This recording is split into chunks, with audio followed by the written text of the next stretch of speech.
চট্টগ্রামে বৈষম্য বিরোধী ছাত্র আন্দোলনের মহানগর উত্তর ও দক্ষিণ জেলার ঘোষিত ৩ কমিটি বাতিলের দাবি চেয়ে সড়ক অবরোধ করেছে ছাত্র সংগঠনটির একাংশ। নগরীর লালখান বাজারে অবস্থান নিয়ে চলছে বিক্ষোভ। এদিকে দুপুর ১:৩০ থেকে সড়ক অবরোধের জেরে বন্ধ আছে যান চলাচল। এতে তৈরি হয়েছে দীর্ঘ যানজট। বিক্ষুব্ধদের দাবি, ঘোষিত কমিটিতে চাঁদাবাজ, সন্ত্রাসী ও কিশোর অপরাধীদের যুক্ত করা হয়েছে। এছাড়া একই ব্যক্তিকে একাধিক পদেও দেওয়া হয়েছে। দ্রুত এ কমিটি বাতিল করা না হলে কঠোর আন্দোলনের হুঁশিয়ারি তাদের। এর আগে চট্টগ্রাম প্রেস ক্লাবে এক সংবাদ সম্মেলনের আয়োজন করেন ছাত্র সংগঠনটির একাংশ।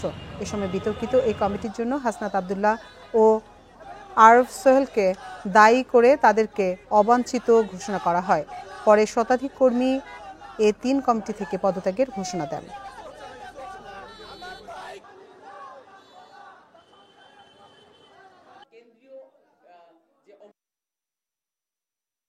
প্রকাশিত চট্টগ্রাম মহানগর উত্তর ও দক্ষিণ জেলার কমিটি বাতিল করতে হবে। মূল আন্দোলনকারীদের নিয়ে আলাপ আলোচনার ভিত্তিতে অন্তর্বর্তীমূলক কমিটি গঠন করতে হবে। ২. আগামী ৩ দিনের মধ্যে কমিটি গঠনের পূর্বে অভিযুক্ত সকল ব্যক্তির বিরুদ্ধে তদন্ত প্রতিবেদন জনসমক্ষে প্রকাশ করতে হবে। এ নিয়ে আরো জানাতে চট্টগ্রাম থেকে আমাদের সাথে যোগ দিচ্ছেন সহকর্মী আব্দুল্লাহ রাকিব। রাকিব, তারা যে এই যে সড়কে অবস্থান নিয়ে বিক্ষোভ করছে, সেখান থেকে তারা কি কি দাবি তুলে ধরেছেন এবং সড়কের পরিস্থিতি এই মুহূর্তে কেমন দেখছেন?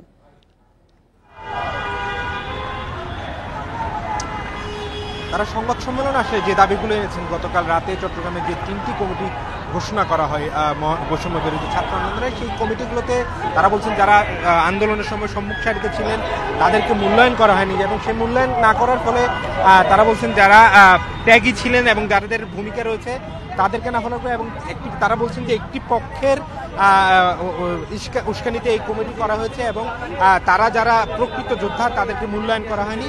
এবং তারা আরেকটি অভিযোগ এনেছেন, বলছেন এই কমিটিতে, ঘোষিত কমিটিগুলোতে ছাত্রলীগকে পুনর্বাসন করা হয়েছে এবং ছাত্রলীগকে পুনর্বাসন করার মধ্যে দিয়ে ছাত্রলীগকে একটি সুযোগ করে দেওয়া হচ্ছে মাঠে পরিস্থিতি ঘোলাটা করার জন্য। এবং তারা আরো বলছেন যে এই কমিটি যে যারা ঘোষণা করেছেন, অর্থাৎ যেহেতু বৈষম্য বিরোধী ছাত্র আন্দোলনের সাথে হাসনাত আবদুল্লাহর জড়িত, এবং তারা বলছেন তারা এই কমিটির জন্য দায়ী থাকবেন।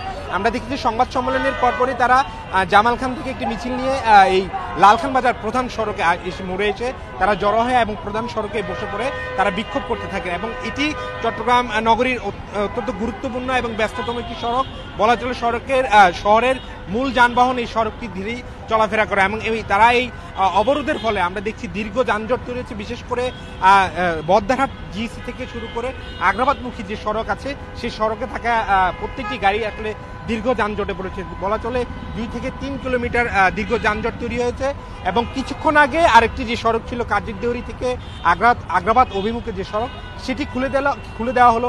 এখনো প্রধান সড়কে আসলে খুলে দেওয়া হয়নি, ফলে মানুষজন যারা গুরুত্বপূর্ণ কাজে বেরিয়েছেন দুপুরের এই সময়টাতে তারা খুব ভোগান্তিতে পড়েছেন এবং দুর্ভোগে পড়েছেন। তবে বৈষম্য বিরোধী ছাত্র আন্দোলনের যারা আন্দোলন করছেন বিক্ষুব্ধ, তারা বলছেন যে তারা আসলে তাদের দাবির জন্যই এবং যাতে কেন্দ্র জিনিসটিকে গুরুত্ব দেয় তারা এই জন্য আসলে সড়কে অবরোধ করেছেন। এবং তারা চান আজকের মধ্যে এই কমিটিটি বাতিল করা হবে এবং 3 দিনের মধ্যে এই কমিটির সাথে যারা জড়িত এবং যারা দায়ী, অভিযুক্ত যাদের কথা বলা হচ্ছে ছাত্রলীগ, কিশোর গ্যাং থেকে শুরু করে চাঁদাবাজ, তাদেরকে আসলে তারা বহিষ্কারের দাবি জানিয়েছেন। এবং তারা এখন পর্যন্ত সেই দাবিতে অনড় এবং তারা সড়ক অবরোধে এখনো আছেন। পুলিশ প্রশাসন থেকে তাদেরকে বোঝানোর চেষ্টা করা হচ্ছে, তবে তারা এখন পর্যন্ত সড়ক থেকে সরে যেতে কোনো রাজি হননি।